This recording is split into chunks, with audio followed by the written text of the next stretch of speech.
तो कहानी की शुरुआत में यूक्रेन की पुरसकून जगह को दिखाया जाता है, जहाँ पर मैकोला नाम का एक आदमी छोटी सी झोपड़ी में अपनी बीवी के साथ रहा करता था। दोनों अपनी जिंदगी में बहुत खुश थे। मैकोला की बीवी आर्ट्स ड्राइंग किया करती थी। वो लकड़ी को तराश कर चीजें बनाया करती थी। वो लकड़ी का एंजल फरिश्ता बनाकर मैकोला की बाजू पर बांध देती है। मैकोला पास वाले स्कूल में मैथ्स पढ़ाया करता था। वो अपनी साइकिल पर बच्चों को पढ़ाने जाता था। मैकोला के घर में कोई भी इलेक्ट्रॉनिक की चीज नहीं थी। जब वो स्कूल में होता था तो ब्रेक के वक्त टीवी पर खबरें सुना करता था। ऐसे ही एक दिन वो टीवी पर खबर सुनता है कि रशिया में लोगों को मारा जा रहा है और रशिया यूक्रेन पर हमला करके उस पर कब्जा करना चाहती है। अब ये खबर सुनने के बाद मैकोला अपनी क्लास में बच्चों को पढ़ाने चला जाता है, जहाँ पर वो बड़े ही प्यार से बच्चों को पढ़ाया करता था। पर यहीं पर इस क्लास में एक बदमाश लड़का था जो मैकोला को बिल्कुल भी पसंद नहीं करता था। वो हर वक्त इन इरादों में रहता था कि कैसे मैकोला को स्कूल से बाहर निकाला जाए, पर उसने कभी भी उस लड़के की हरकतों पर गुस्सा नहीं किया था। एक दिन मैकोला जब स्कूल पढ़ाने जा रहा था तभी रास्ते में कुछ सोल्जर्स फौजियों को देखता है, जिन पर ये ज्यादा ध्यान तो नहीं देता और स्कूल चला जाता है। पर जैसे ही ये स्कूल आता है तो देखता है सारा स्कूल खाली था। तभी ये टीवी पर खबर सुनता है कि रशियन आर्मी यूक्रेन में घुस चुकी है और यहाँ पर कब्जा करना चाहती है। अब मैकोला को समझ आती है जो इसने रास्ते में फौजी देखे थे वो रशिया के थे। पूरे मामले को देखते ही ये फौरन से अपने घर की तरफ भागता है, क्योंकि उसकी बीवी घर पर अकेली थी। मगर अब बहुत देर हो चुकी थी। जब ये घर पहुंचता है तो देखता है रशियन फौजी उसकी बीवी को मार रहे थे और जब मैकोला अपनी बीवी को बचाने की कोशिश करता है फौजी उसे भी पकड़कर मारने लगते हैं। मैकोला उनसे कहता है प्लीज मेरी बीवी को मत मारो, वो माँ बनने वाली है, पर वो कुछ भी नहीं सुनते और उसके घर को आग लगाकर जाने लगते हैं। अपने घर को जलता देखकर उसकी बीवी जैसे ही उठकर उन फौजियों पर पत्थर मारने लगती है तो एक रशियन फौजी उस पर गोली चला देता है, जिसकी वजह से मैकोला की बीवी मर चुकी थी। मैकोला अपनी बीवी की लाश के पास बैठकर जोर जोर से रोता है। तभी तो यूक्रेन के फौजी आते हैं। वो उसकी पहचान करने के बाद उसकी बीवी की मौत पर बहुत अफसोस कर रहे थे और उसकी बीवी के लिए कब्र खोदकर मैकोला से कहते हैं कि अपनी बीवी को यहाँ पर दफना दो। अब मैकोला अपनी बीवी को दफनाकर अपने घर को देख रहा था। रशियन फौजियों ने उसकी बीवी को भी मार दिया था और उसके घर को भी जला दिया था, इसीलिए अब वो बदले की आग में जल रहा था। वो रशियन फौज से बदला लेना चाहता था, इसीलिए अब वो यूक्रेन के फौजियों से कहता है कि प्लीज मुझे भी आर्मी में शामिल कर ले, मैं भी फौजी बनना चाहता हूँ। ये सुनकर वो फौजी मैकोला को अपने साथ ले गए थे, पर जाने से पहले मैकोला अपने पास लकड़ी का एंजल रख लेता है जो उसकी बीवी ने उसकी हिफाजत के लिए बनाया था। जब ये बेस पर आता है तो यहाँ के कमांडर इसको आर्मी में शामिल नहीं करते, कहते हैं कि क्या पता ये कोई जासूस भी हो सकता है। पर मैकोला कमांडर को बताता है कि रशिया की फौज ने मेरी आंखों के सामने मेरे घर को जला दिया और मेरी बीवी को भी मार दिया, इसीलिए मेरे पास जीने की अब कोई वजह नहीं है। मैं रशिया की फौज को मार कर ही सुकून का सांस लूंगा। मैं अपने मुल्क को बचाऊंगा ताकि रशिया की फौज यहाँ पर किसी और के घर को ना उजाड़े। ये सुनकर कमांडर मैकोला को आर्मी में शामिल करने के लिए तैयार हो गया था। उसकी ट्रेनिंग अब शुरू हो जाती है। मैकोला को बंदूक के बारे में कुछ भी नहीं पता था। जब सभी फौजी बंदूक को असेंबल कर रहे थे, उनके हिस्सों को जोड़ रहे थे,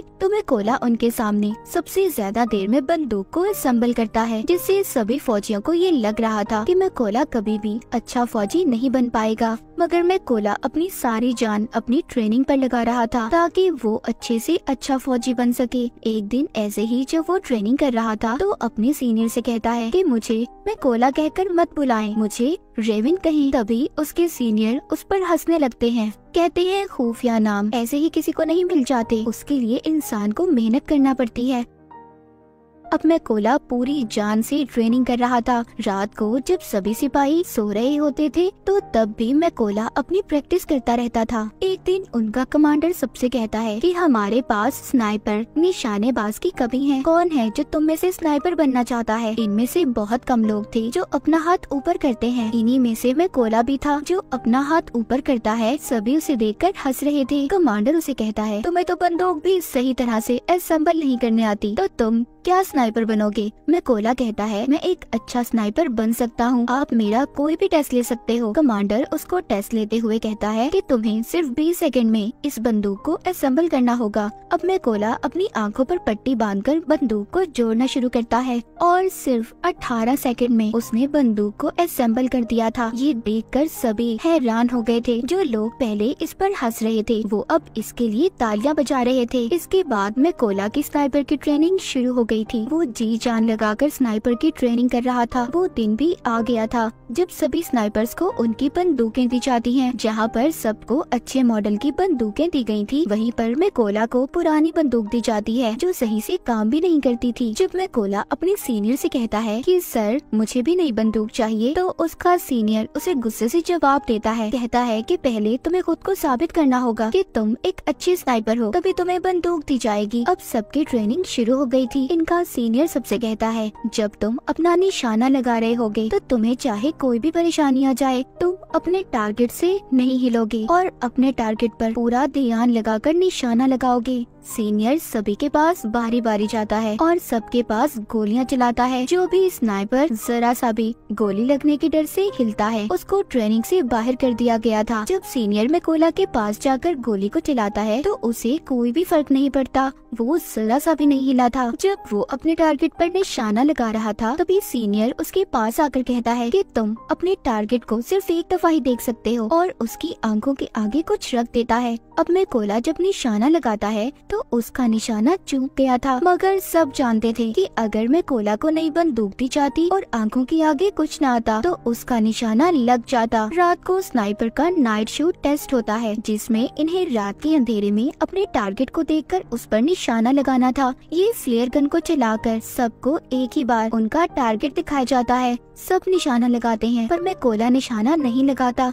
वो अपने दिमाग में फासले को देखकर मीटर का अंदाजा लगाकर फिर निशाना लगाता है, जिससे उसका निशाना बिल्कुल ठीक लगता है, जो आज तक किसी ने नहीं किया था। वो मैकोला ने कर दिखाया था। सबका अब रिजल्ट आ चुका था। सीनियर मैकोला को सैल्यूट करता है और कहता है तुम पास हो चुके हो। जिसके बाद कर्नल मैकोला से कहते हैं अपने सभी जरूरी सामान को पैक कर लो, तुमने एक जरूरी मिशन पर जाना है। मैकोला का पहला मिशन ये था कि पास ही एक चेक पॉइंट पर रशियन आर्मी ने कब्जा किया हुआ था जिसको इन लोगों ने उनसे छुड़वाना था। मैकोला अपने साथियों के साथ उस जगह पर पहुंच जाता है। इन सबको एक एक टारगेट दिया गया था। सभी अपनी पोजीशंस ले लेते हैं जहां पर बैठकर इन्होंने निशाना लगाना था। जब ये इन पर शूट करने वाले थे तो देखते हैं एक गाड़ी चेक पॉइंट की तरफ जा रही थी। कर्नल सबको गोली चलाने से मना करते हैं। वहीं पर रशियन आर्मी गाड़ी को रोक लेती है जिसमें एक कपल कहीं पर जा रहा था। रशियन आर्मी ने उन लोगों का पासपोर्ट ले लिया था और उन्हें काफी बुरी तरह से मारने लगते हैं। ये देखकर कर्नल सभी स्नाइपर को गोलियां चलाने का कहता है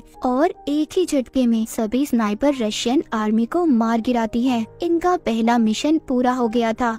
ये सभी खुशी खुशी अपने बेस पर वापस आ गए थे। जब मैकोला अपने बाकी साथियों को देखता है तो वहाँ पर कोई भी नहीं था। उसे पता चलता है कि वो दूसरे मिशन पर है। मैकोला को ये भी पता चल गया था कि उस मिशन में इसके बहुत से साथी भी मर गए हैं और उन सबको एक ही रशियन स्नाइपर ने मारा है जो रशियन आर्मी का सबसे बेहतरीन स्नाइपर है। कुछ दिन के बाद इनका दूसरा मिशन भी शुरू हो गया था। ये सभी उस जगह पर पहुंच जाते हैं जहां पर रशियन आर्मी कब्जा करने वाली थी।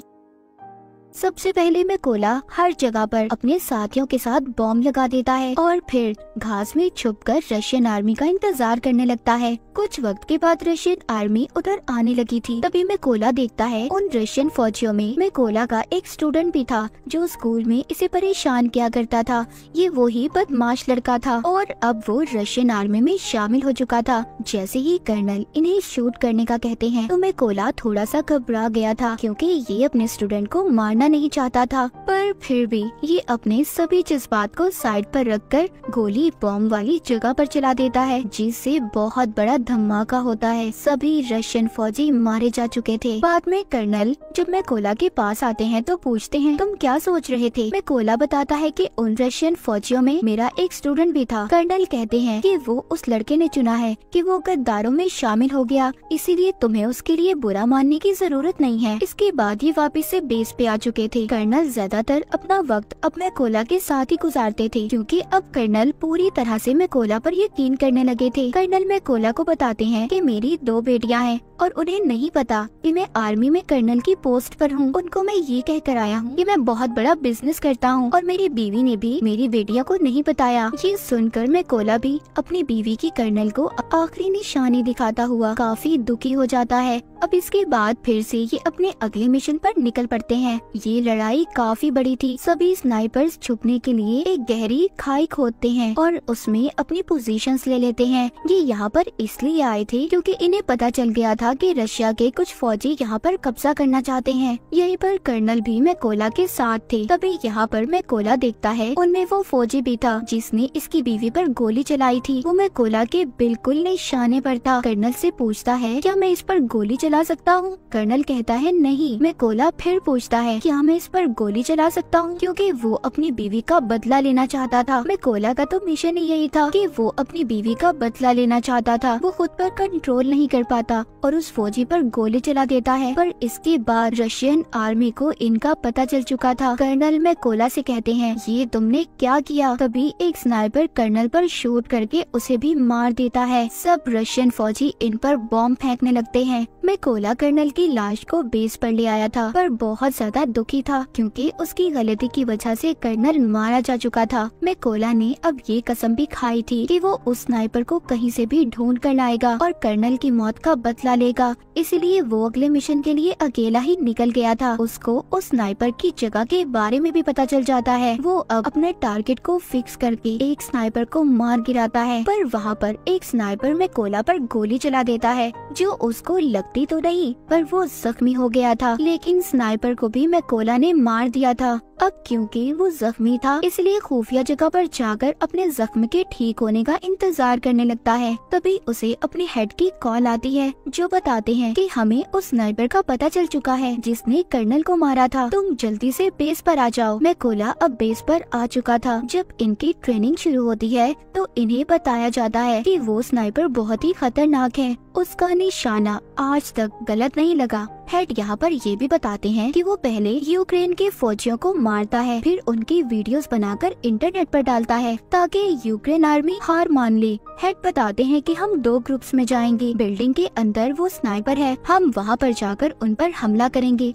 तभी मौके का फायदा उठाकर मैकोला उस स्नाइपर को मार देगा। प्लान बन जाने के बाद ये सब लोग ऐसा ही करते हैं। सभी उस जगह पर जाकर अपनी अपनी पोजीशंस ले लेते हैं और ये रशियन का ध्यान भटकाने में कामयाब हो जाते हैं। और मैकोला इसी बात का फायदा उठाकर अंदर जाकर रशियन स्नाइपर को मार देता है। मैकोला अपने साथियों से कहता है कि मेरा रास्ता साफ कर दो। ये सुनकर सभी मैकोला के साथी रशियन आर्मी पर गोलियां चलाकर उन्हें मार देते हैं। अब अंदर जो स्नाइपर छुपकर बैठा था जिसको मैकोला मारने आया था, वो सोचता है कि कोई भी फौजी उसकी बात का जवाब नहीं दे रहा। जब ये ऊपर छत पर चेक करने जाता है तो वहाँ पर जो रशियन स्नाइपर था वो मर चुका था। ये देखकर वो वापस से अपने पोजीशन पर आ जाता है। जब वो सामने मैकोला की बीवी का बनाया हुआ एंजल देखता है तभी मैकोला ऊपर से छलांग लगाकर उस स्नाइपर को मार देता है। जब दूसरे स्नाइपर को थोड़ी आवाज आती है तभी मैकोला उसके पास भी एक बॉम्ब फेंकता है और उस स्नाइपर का काम भी तमाम हो चुका था। लेकिन यहाँ पर हम देखते हैं जब वो स्नाइपर छत पर चेक करने गया था तो उसने फोन करके रशियन आर्मी को बुला लिया था। इसलिए रशियन आर्मी उधर आ रही थी। किसी को भी नहीं पता था कि उनके स्नाइपर मारे जा चुके हैं। इसलिए जब वो अपने स्नाइपर को कॉल कर रहे थे तो कॉल में मैकोला उठाता है और उन्हें कहता है कि तुम्हारा वक्त अब खत्म हो चुका है। ये कहकर वो रशियन के ट्रक ड्राइवर पर गोली चला देता है जिसमें सभी रशियन फौजी बैठे थे। इसीलिए अब वो बाहर आ गए थे, लेकिन ये नहीं जानते थे कि यूक्रेन के स्नाइपर इन पर पहले ही निशाना लगाकर इंतजार कर रहे थे। तभी वो सब इन पर गोलियों की बारिश कर देते हैं। सभी को मारने के बाद मैकोला अपनी बीवी की कब्र पर जाकर उदास मन से कहता है कि मैंने तुम्हारे कातिलों और अपने दुश्मनों से बदला ले लिया है, मगर अब मुझे अपने मुल्क की हिफाजत करनी है, इसीलिए मुझे अब जाना होगा। इतना कहकर वो अपने अगले मिशन पर निकल जाता है और यहीं पर स्नाइपर द व्हाइट रिबन की कहानी खत्म हो जाती है।